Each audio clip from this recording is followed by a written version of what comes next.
Assalamu alaikum, top 10 parenting mistakes. Parents must avoid. Did you know that sometimes parents make mistakes that can affect their child's future? Today we will talk about the top 10 parenting mistakes. Number 1. Constant scolding destroys. Constant scolding destroys a child's confidence. Number 2. Giving mobile phones. Giving mobile phones just to keep children quiet is a big mistake. Number 3. Comparing children. Comparing children with others creates insecurity. Number 4.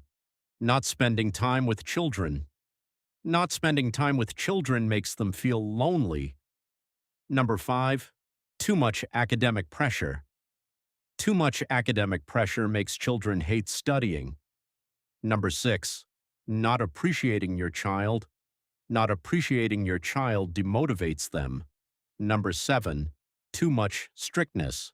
Too much strictness can make children rebellious. Number 8. Not listening to your child. Not listening to your child is a big mistake.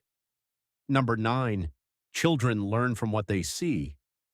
Children learn from what they see, not what they are told. Number 10. Not expressing love. Not expressing love makes children emotionally weak. Remember, children are like soft clay. They become what you shape them into. If you found this video helpful, like, share, and subscribe.